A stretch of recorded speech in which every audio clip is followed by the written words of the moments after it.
अदानी अदानी अदानी अदानी अदानी। एक लिस्ट आती है दुनिया के सबसे अमीर लोगों की, इस पे ये 609 नंबर पे थे 14 में। 609 पीछे बिल्कुल। पता नहीं जादू हुआ, दूसरे नंबर पे पहुंच गए। मोदी है तो मुमकिन है। इनका हिंदुस्तान के प्रधानमंत्री के साथ क्या रिश्ता है और कैसा रिश्ता है, देश जानना चाहता है। तमिलनाडु से लेकर केरला, महाराष्ट्र, मध्य प्रदेश, सब जगह एक नाम सब जगह हमें सुनने को मिला, अदानी। ये नाम पूरे हिंदुस्तान में, केरल में, तमिलनाडु में, महाराष्ट्र, कर्नाटका, हिमाचल, कश्मीर, सब जगह अदानी अदानी अदानी अदानी अदानी।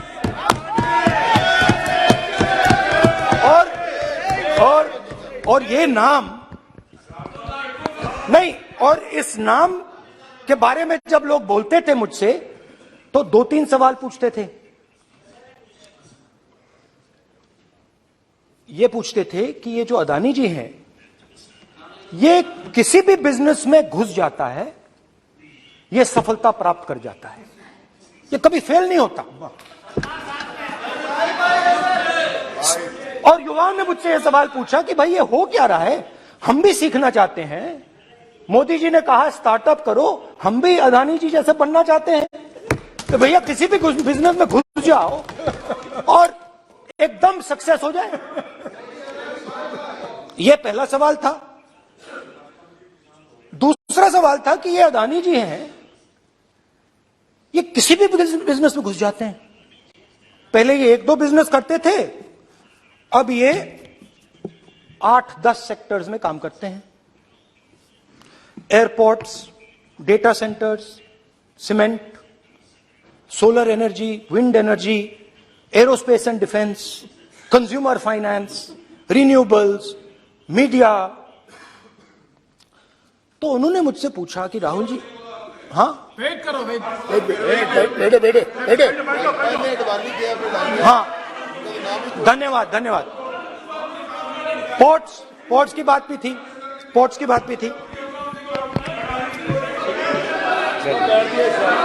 ये भी सवाल पूछा, कि भैया एक बात बताइए, राहुल जी बताइए हमें कि अदानी जी का जो नेटवर्थ है वो 3 साल के अंदर, नहीं सॉरी 2014 से लेकर 2022 तक ये $8 बिलियन से $140 बिलियन कैसे हो गया? कैसे हुआ? मोदी कैसे? मोदी है तो मुमकिन है। ये 2014 में अगर आप दुनिया की, मुस्कुरा रहे हैं आप, बीजेपी में है ना आप, तो ये लिस्ट आती है, एक लिस्ट आती है दुनिया के सबसे अमीर लोगों की, इस पे ये 609 नंबर पे थे 14 में। 609 पीछे बिल्कुल। पता नहीं जादू हुआ,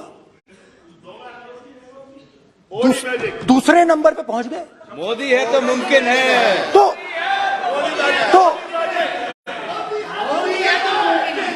तो मुझसे पूछा, बहुत सारे लोगों ने पूछा कि भैया राहुल जी बताइए, हिमाचल में सेब की बात होती है, अदानी जी। कश्मीर में सेब की बात होती है, अदानी जी। पोर्ट्स की बात होती है, अदानी जी। एयरपोर्ट्स की बात होती है, अदानी जी। इंफ्रास्ट्रक्चर, अच्छा हम सड़क पे चल रहे हैं, मैं पूछूं किसने बनाई, अदानी जी। तो लोगों ने यह भी पूछा कि राहुल जी ये जो अदानी जी जो हैं, इनकी सफलता कैसे हुई, ये इतने बिजनेसेस में कैसे घुस गए, इतनी सफलता कैसे प्राप्त हुई, और सबसे जरूरी सवाल, इनका हिंदुस्तान के प्रधानमंत्री के साथ क्या रिश्ता है और कैसा रिश्ता है, देश जानना चाहता है, तो देश जानना चाहता है। ये देखिए रिश्ता,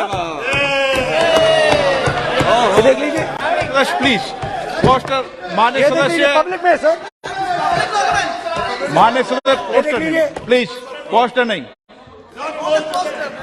पोस्टर नहीं है सर। देखिए आप पोस्ट बैठिए, एक मिनट बैठिए। आप पोस्टरबाजी करेंगे तो इधर नहीं, सर। कहेंगे राजस्थान के मुख्यमंत्री का पोस्टर चिपकाएंगे। पोस्टरबाजी के लिए सदन नहीं है। आप बात सर। करें, पोस्टरबाजी नहीं। Speaker sir. आप वरिष्ठ सदस्य हैं, स्पीकर सर। तो पोस्टरबाजी उचित नहीं है। स्पीकर सर, पोस्टरबाजी उचित नहीं है, सर। प्लीज। राजस्थान के मुख्यमंत्री, ये सच्चाई है।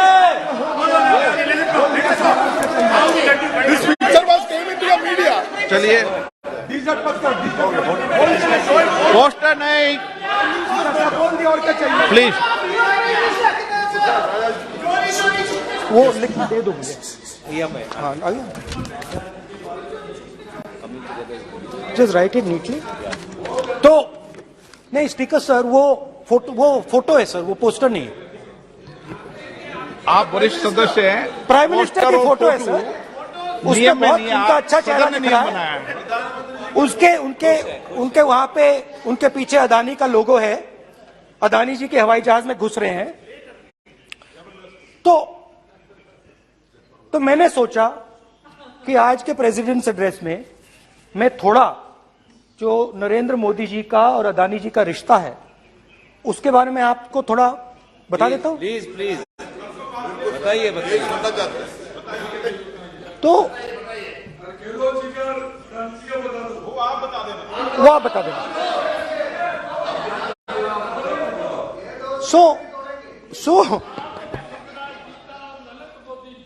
So the relationship begins many years ago when Narendra Modi ji was the Chief Minister of Gujarat. And when most of India's business was asking questions of the Prime Minister, was against the Prime Minister, one man stood shoulder to shoulder with the Prime Minister. He didn't back down. That's commendable. It's not a joke. He was loyal to the Prime Minister. And what did he do? He helped Mr. Modi construct the idea of resurgent Gujarat. Right? The idea that you bring these businessmen together,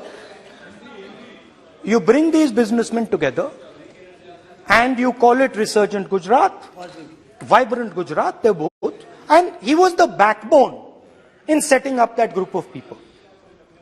Okay? And the result of that was tremendous growth of his businesses in Gujarat. Expansion of his businesses.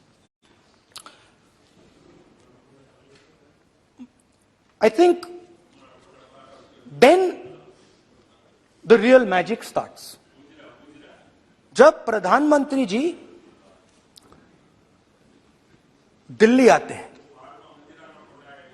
और 2014 में असली जादू शुरू होता है।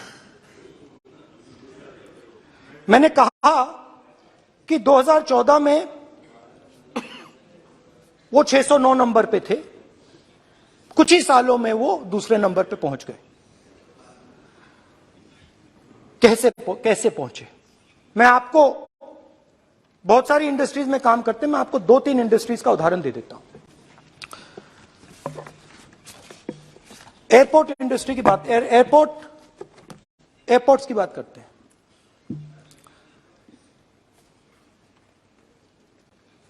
कुछ साल पहले सरकार ने हिंदुस्तान के एयरपोर्ट्स को डेवलप करने के लिए दिया। नियम था, there was a rule that anybody who does not have prior experience in airports cannot be involved in development of these airports. नहीं, गलत नहीं बोल रहा हूं।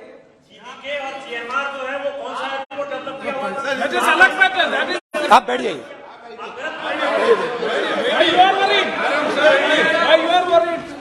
अडानी के डिफेंस में आ गए सर। देखिए, अरे माननीय सदस्य प्लीज मेरी बात सुनो। तो एक मिनट मेरी बात सुनो। ये एक मिनट बात सुनेंगे। ये संसद है, अपन किस दिशा पर चर्चा कर रहे हैं ये देश देख रहा है। हमें राष्ट्रपति अभिभाषण पर चर्चा करें तो उचित रहे, बाकी आपकी इच्छा है, स्वतंत्र अभिव्यक्ति है। मेरा मानना ये है तो अपन एक विषय पर ओके तो आपको तो रूल था, नियम था। हाँ, पॉइंट ऑफ ऑर्डर किस पे है ये? सर कैसे एयरपोर्ट का प्राइवेटाइजेशन तो उनके समय हुआ, ऐसी कोई पार्टी थी जिसका अनुभव था? ये कौन सी बात कर रहे हैं? ओके बोलिए। ओके प्लीज प्लीज ओके बोलने दे आपको नेता को, तो बोलने दे आपको कानून नेता को। रूल था, प्लीज बोलने दे। रूल था कि अगर कोई एयरपोर्ट बिजनेस में नहीं था तो वो इन एयरपोर्ट्स को ले नहीं सकता था। इस रूल को हिंदुस्तान की सरकार ने बदला। किसी ने भी बनाया हो रूल था, किसी ने भी बनाया हो रूल था। रूल बनाया किसने बात नहीं है, रूल बदला किसने बात है। रूल बदला गया और किसके लिए? किसने किया है?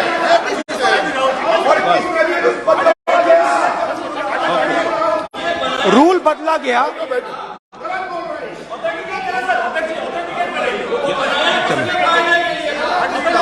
सर, चलता रहेगा क्या सर?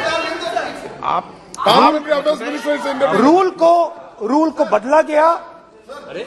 सर बोलने दीजिए। करना चाहिए सर, ऑथेंटिकेट करना चाहिए। चलिए चलिए आप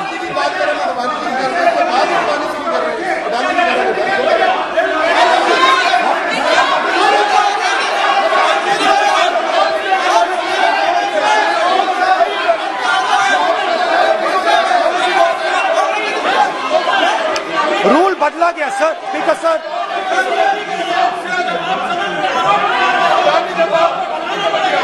बैठे बैठे।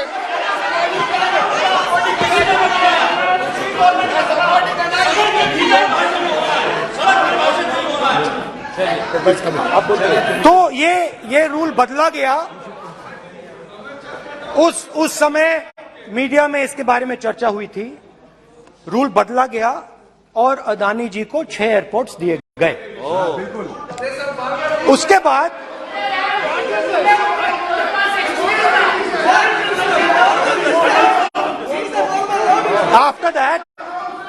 after that India's most strategic profitable airport, Mumbai airport,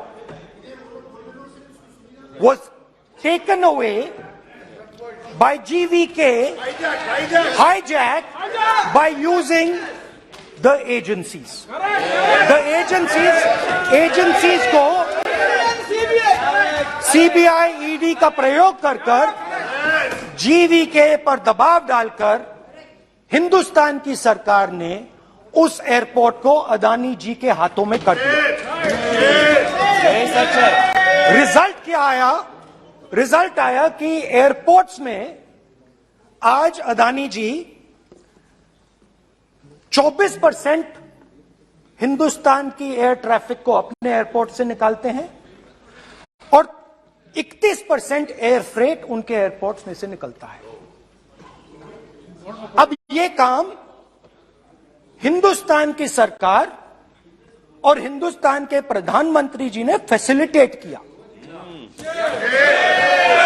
तो बताइए, बोलिए विधि मंत्री। और ये जो सर ये हाउस में सर ये बोल रहे तुम तो ज्ञान बांट रहे हो, बैठ जाओ। सर ये यहाँ बहुत गंभीर मिनिस्टर हैं ये देश ये राष्ट्रपति का उद्बोधन को लेकर एक गंभीर चर्चा हो रही है। जो भी मेंबर कुछ भी बात करे विद फुल रिस्पॉन्सिबिलिटी ऑथेंटिकेट करें। और ये वाइल्ड एलिगेशन अपना एक सोच के आया है, बिना तर्क के ऐसे वाइल्ड एलिगेशन लगा रहे, ये कोई मतलब नहीं है सर, ये ऐसे नहीं बोल सकते। और वो सर तर्क रखना पड़ेगा। अगर एलिगेशन लगा रहे हैं तो आपको पूरा डॉक्यूमेंट प्रूफ के साथ आपको रखना पड़ेगा। दे देंगे आप ऐसे बातें नहीं दे कर सकते। देंगे। और ये गंभीरता को समझिए, ये डॉक्यूमेंट्री प्रूफ दे देंगे।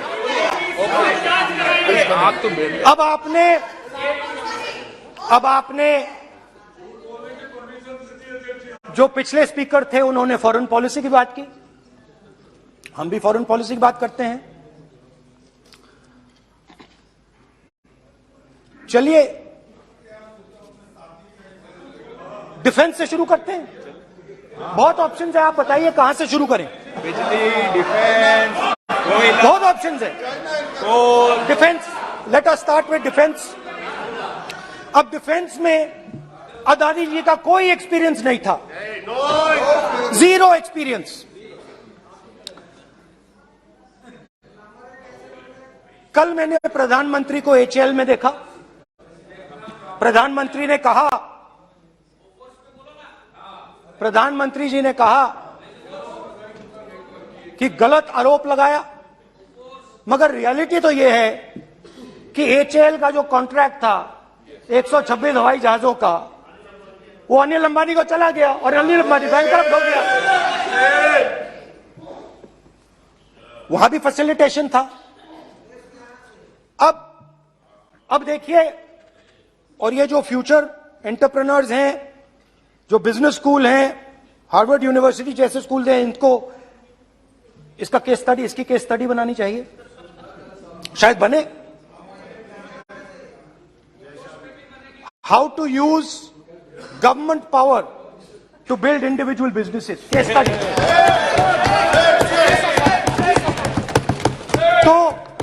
तो अब देखिए, अदानी जी की डिफेंस में इंटरेस्ट देखिए।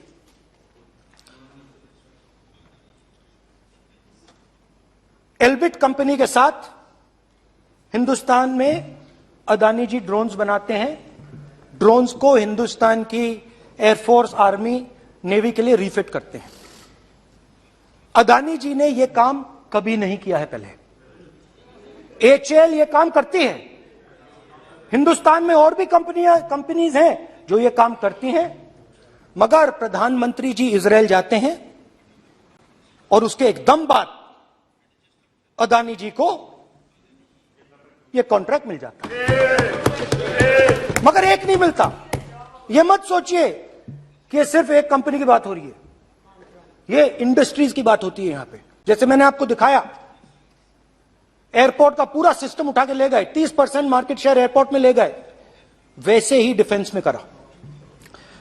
तो 4 डिफेंस की इनके पास कंपनीज हैं। यह काम इन्होंने कभी नहीं किया। स्मॉल आर्म्स, जिसमें टवॉर है जो हमारी स्पेशल फोर्सेस यूज करती है, आर्मी यूज करती है, जिसमें गलील स्नाइपर राइफल है, ये सब अदानी जी बनाते हैं। सीधा स्ट्रेट इजरायल में प्राइम मिनिस्टर जाते हैं, प्राइम मिनिस्टर के साथ वहां पे मतलब बीच में पैदल चलते हैं और फिर जादू से पीछे से इंडिया का फर्स्ट कॉम्प्रिहेंसिव एमआरओ मिल जाता है मेंटेनेंस के लिए, जहाजों के मेंटेनेंस के लिए। स्मॉल आर्म्स का बिजनेस मिल जाता है, इजरायली जो ड्रोन्स हैं उसका बिजनेस मिल जाता है। मतलब जो हिंदुस्तान और इजरायल का डिफेंस का रिश्ता है वो पूरा का पूरा अदानी जी के हाथ में चला जाता है, खत्म कहानी। हाँ, उसमें पेगासस भी है, तो पता नहीं वहां से क्या मतलब पेगासस कैसे आया, क्या हुआ, किसने दिया। अच्छा, एक और बड़ी इंटरेस्टिंग चीज है, एक कंपनी है अल्फा डिफेंस, जो डिफेंस इलेक्ट्रॉनिक्स का काम करती है, एवियोनिक्स का काम करती है, और बहुत स्ट्रेटेजिक कंपनी है। वो भी अदानी जी के हवाले कर दी गई। अदानी जी ने एक्वायर कर लिया। तो आपने देखा कि एयरपोर्ट्स का बिजनेस 30% मार्केट शेयर, हिंदुस्तान और इजराइल का जो वेपन्स का बिजनेस है 90% उठा के ले गए। एक विजिट फॉरेन पॉलिसी, ये है फॉरेन पॉलिसी। चलिए, अब मैंने आपको इजराइल की बात बताई, ऑस्ट्रेलिया चलते हैं। कोयला ऑस्ट्रेलिया चलिए। ऑस्ट्रेलिया में अदानी जी जाके, नहीं क्यों? आप तो डिबेट करना चाहते थे, आप भी तो डिबेट करना चाहते थे। आपने बोला था कोई भी विषय पे डिबेट हो तो हो गया अब डिबेट। अब क्यों डर रहे हो डिबेट से? अब क्यों डर रहे हो डिबेट से? क्यों डर रहे हो? जब हमने जेपीसी की मांग की, आपने बोला सदन में उठाओ। अब क्यों डर रहे हो? अब क्यों डर रहे हो? अब क्यों डर रहे हो? आप चर्चा से क्यों डर रहे हो? चर्चा से डर रहे हो आप? बैठे बैठे आजा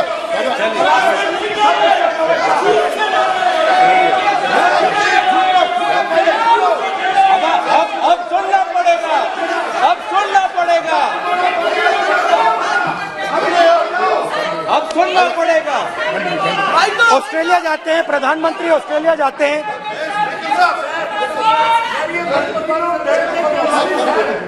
प्रधानमंत्री ऑस्ट्रेलिया जाते हैं।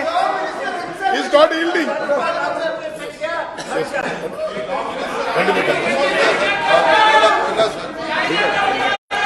ऑस्ट्रेलिया जाते हैं। कैब नंबर बताएं। 369। Not allowed.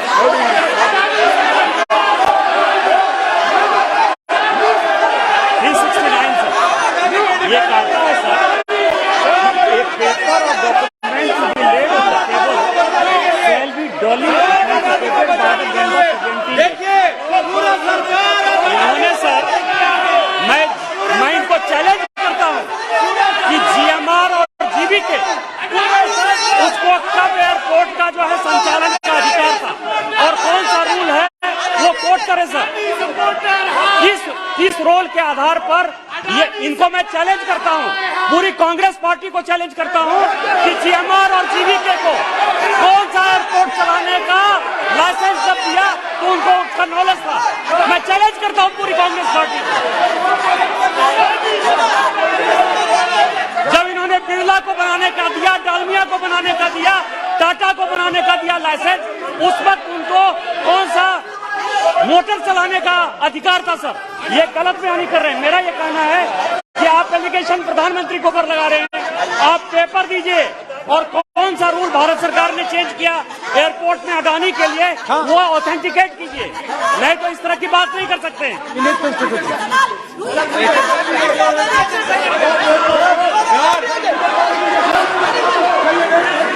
करना पड़ेगा, ऑथेंटिकेट करना पड़ेगा। राहुल गांधी जी आपको ऑथेंटिकेट करना पड़ेगा। आप ऐसा नहीं बोल सकते हवा में, आप हवा में बोल रहे हो और प्रधानमंत्री जी पे आरोप लगा रहे हो। आपको ऑथेंटिकेट करना ही पड़ेगा। आप ऐसे ही बोल रहे हो कि जीएमआर का जीवीके का समय रूल था, कहा था रूल? कोई रूल नहीं था। आपको यह तो ऑथेंटिकेट और ऑथेंटिकेट करके ही रखना पड़ेगा आपको। पहले रखिए और उसके बाद आगे बात करने देंगे, नहीं तो माफी मांगिए देश से। आप प्रधानमंत्री जी पर आरोप लगा रहे हैं, सर बोलने दीजिए।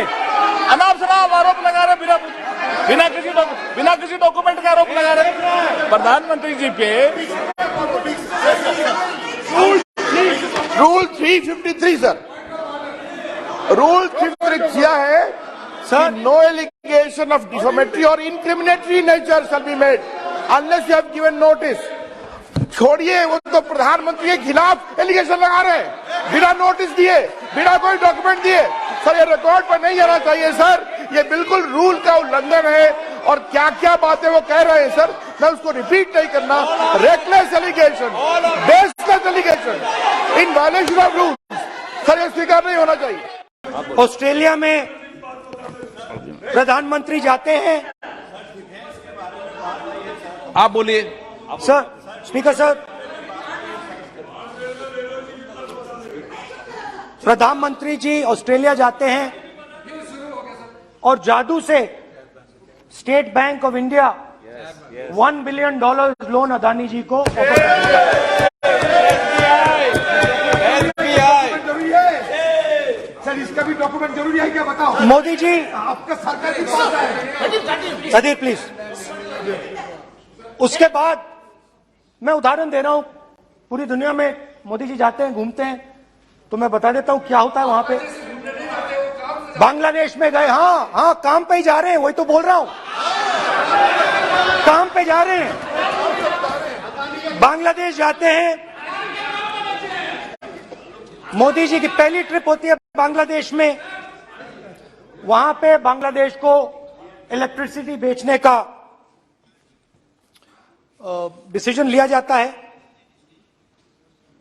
कुछ ही दिन बाद बांग्लादेश पावर डेवलपमेंट बोर्ड 25 साल का कॉन्ट्रैक्ट अदानी जी के साथ साइन कर देता है।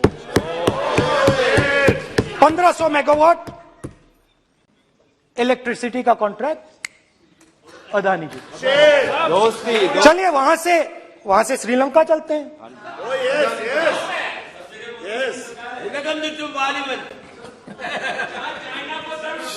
जून 2022 में Chairman of Sri Lanka's Ceylon Electricity Board, MMC Fernando, informed a parliamentary committee in Sri Lanka in open hearing that he was told by President Rajapaksa that PM Modi pressured him to give the wind power project directly to Mr. Adani.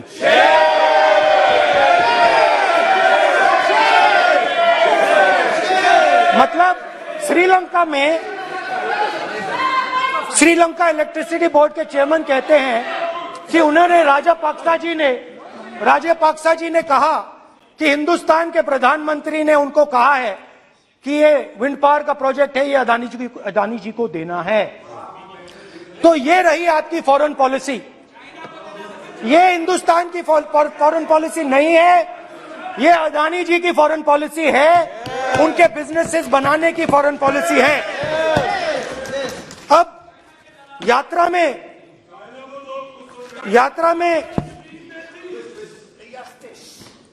में मुझसे 2-3 और सवाल पूछे गए। यात्रा में लोगों ने मुझसे पूछा, राहुल जी ये जो LIC कंपनी है इसका पैसा अदानी जी की मदद करने के लिए क्यों डाला जा रहा है? उन्होंने यह भी पूछा कि अदानी जी के जो शेयर्स हैं बड़े वोलेटाइल हैं, उसमें LIC का पैसा क्यों डाला जा रहा है? तो मेरा कहना है कि एक सेकंड, मेरा कहना है कि अदानी जी की मदद प्रधानमंत्री जी और हिंदुस्तान की सरकार कैसे करती है? हजारों करोड़ रुपए हिंदुस्तान के public sector banks Adani ji को मिलता है।